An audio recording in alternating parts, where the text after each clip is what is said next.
matéria inédita. A partir desse momento tem um bate-papo com o médico e pastor da Igreja Cristã Maranata, Amadeu Loureiro Lopes. Pastor Amadeu, uma alegria receber o senhor aqui no programa Desafios. O prazer é meu, é bom, né, te ver de novo, depois de... É um privilégio. É sempre muito bom, né? Sempre estar junto com essa turma boa. Os irmãos sempre fazem uma companhia boa. É verdade. Quão bom e quão suave é que os irmãos vivam em união. E nesse momento de pandemia, o senhor como médico sabe que não está sendo fácil a gente se encontrar, né? É difícil, né? O isolamento está aí, né? É verdade. Eu até quero aproveitar esse momento, o senhor como médico e pastor da igreja, como nos comportar, ou melhor, como a igreja, vocês estão orientando a Igreja Cristã Maranata e automaticamente aqueles que fazem parte do corpo de Cristo devem se comportar nesse tempo de pandemia?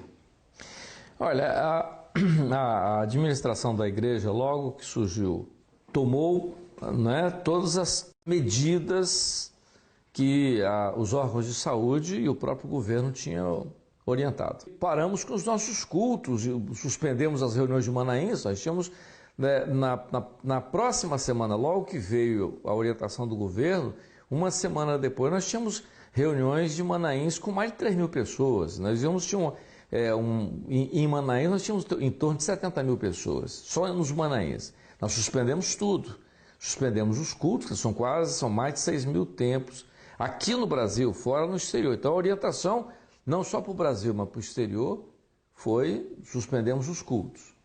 Então, agora, as pessoas que estão em casa nos assistindo, inclusive os membros da Igreja Cristã Maranata, qual a orientação de vocês? Como que eles estão cultuando a Deus?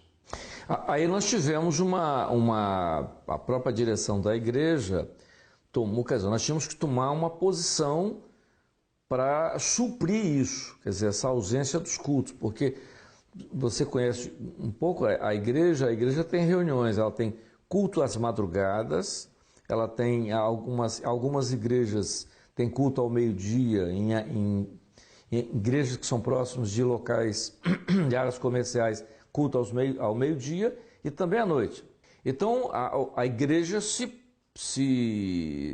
preparou no sentido de suprir essa ausência, colocando, né, fazendo com que tudo isso fosse suprido, né, de forma online, né, usando aí as plataformas que são oferecidas, Facebook, Instagram, os próprios usando a rádio Manaim, a TV Web. Então a igreja hoje ela está congregando, acompanhando os... Sim, nós temos... através das redes sociais. Redes sociais, 3 cultos por dia. Temos madrugada, temos reunião com os jovens, reunião com senhoras.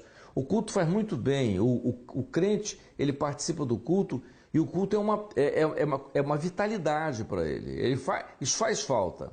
Então nós, vendo isso, fizemos com que esse um trabalho espetacular. A nível mundial, nós estamos fazendo isso, é um trabalho, há uma equipe trabalhando nisso, uma coisa... E o presidente, incansável, né? Porque está em todas, né? Continua trabalhando, né? Em todas. Né?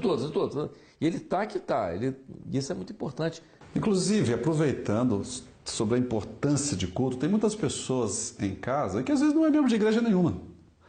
E eu queria, o senhor como médico, a orientação para que essas pessoas se voltem para Deus, o que Deus pode proporcionar para elas neste momento de confinamento, momento em que muitas pessoas estão vivendo conflitos dentro da sua própria casa. Hoje há uma coisa interessante, e a própria saúde já está falando, há o problema do confinamento, que é o problema da ansiedade, da depressão. Então, para você ter uma ideia, por exemplo, separando a parte da pandemia, a América do Norte, por exemplo, tem um pico elevado de suicídio nos períodos de inverno. E especialmente nos estados onde o inverno é mais rigoroso. O enclausuramento leva à angústia, à depressão e tudo isso que cria essa saúde, quer dizer, essa alteração na saúde mental das pessoas. E isso é um problema que a saúde já começa a falar, por exemplo, dentro da pandemia. O enclausuramento e o problema... As consequências disso. As consequências disso, do isolamento, de tudo isso que é psicológico. Então, o culto é um benefício porque ele canta, ele se alegra, ele ouve uma palavra que edifica. Então isso é saúde física e espiritual. O Gedoti tem feito uma coisa muito interessante e muito saudável, a interação com as crianças, não é? Olha, no culto, na escola bíblica, onde ficou o papagaio, aí todo mundo, no mundo todo, o papagaio estava atrás, agora onde está o outro bichinho lá, então, esse trabalho todo que é feito, você mistura o espiritual mais físico, que alegra o ambiente, faz parte do tratamento. Quer dizer, faz parte daquilo que é não só espiritual... Ou seja, uma terapia. Terapia, claro. Não é? É uma terapia. Agora, o que leva as pessoas que estão em casa, eu mesmo... Porque a gente sabe que uma das principais defesas contra esse vírus é ter uma imunidade boa. Não é isso? Você como médico? E o que leva uma pessoa a ter a sua imunidade baixa? É uma coisa, antes de falar sobre isso, os vírus, quer dizer, o vírus é uma partícula, não é? Ou seja, uma molécula colocou o mundo todo de joelhos. Então, potência científica, bélica, econômica, todo mundo de joelho. Porque aí entra o seguinte, porque no vírus você não tem remédio, porque você vai precisar de quê? Você vai precisar da imunidade do paciente. Então, se você está depressivo, se você está ansioso e depressivo, você tem resultado disso na sua imunidade. Você pode ter uma diminuição na sua imunidade. Então, você tem que se preocupar com isso também. É por isso que a preocupação toda com a saúde hoje, com as pessoas que têm uma imunidade baixa, têm comorbidade. Todo mundo fala sobre a Europa.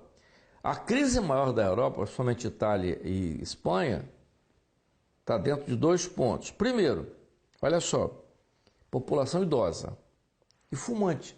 Uma doença respiratória aguda num pulmão debilitado é grave, entendeu?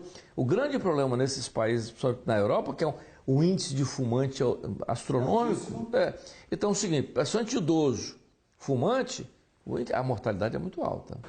Como ter qualidade de vida no confinamento, como médico e como pastor? Como médico, eu acho que há muita coisa que as pessoas podem fazer em casa, né, que pode assim melhorar a sua qualidade de vida. Agora, como pastor, eu me lembro de um paciente grave, coma a reflexo, a coma mental.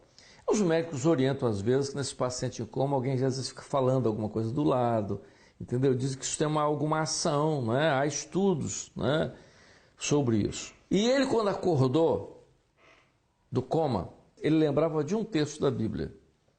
E é o texto de Isaías que diz assim: tão amorosamente abraçaste a minha alma, que não me permitiu que fosse para a cova, aquela coisa. Então, aquele texto lá de Isaías.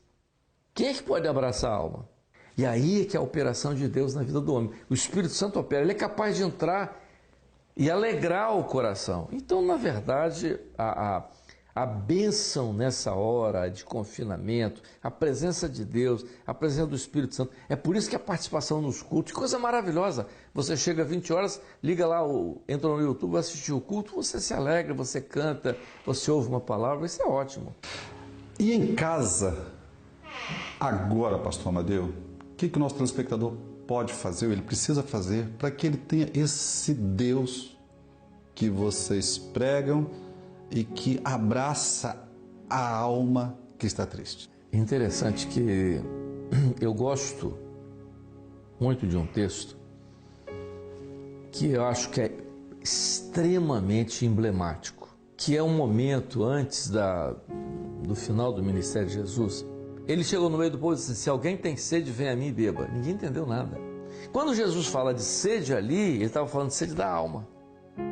Não era água de torneira, era a necessidade interior, né? Claro, interior. Porque ele via naquelas pessoas necessidade de Deus.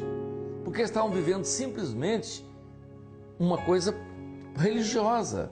Nesta hora, nós estamos vivendo um momento que as pessoas às vezes acham que Deus está muito distante, que Jesus está distante, e não está. O Espírito Santo ainda está aqui. Então, ele está agora, não está? É um momento agora, ele, veja só, você se volta né, e diz assim, Jesus, opera na minha vida. Eu tenho sede disso. Não opera. Se ele quiser, agora em casa, Jesus entra. E opera na vida dele. Pastor Amadeu Loureiro Lopes, quero agradecer pela contribuição Nada, e disponha. parabenizá-los aí pelo trabalho que vocês estão desenvolvendo e Amém. levando à casa dos nossos telespectadores sempre. Nós estamos trabalhando, quer dizer, há um grupo trabalhando, né? Nós estamos fazendo isso, sofrendo com os que sofrem, alegrando com os que se alegram. É a nossa vida, sem esquecer de um detalhe ali, terminando aqui. A gente sabe que isso está dentro de um projeto. Tem um plano maior que já foi escrito anteriormente. Tem um projeto, isso aí, Jesus está às portas. Um forte abraço. Tudo de bom. O senhor faz parte dos 21 anos do programa Desafios. Muito obrigado. Amém. Tá certo? Muito obrigado. Para você que está em casa, hoje mais um bate-papo. Estamos em festa, 21 anos de programa Desafios. E olha, todas as semanas, levando uma boa nova para o seu coração. Foi Jesus quem falou: eis que estou à porta e bato. Se você ouvir, abrir, eu entrarei, cearei. Deus quer fazer uma festa no seu coração, na sua alma.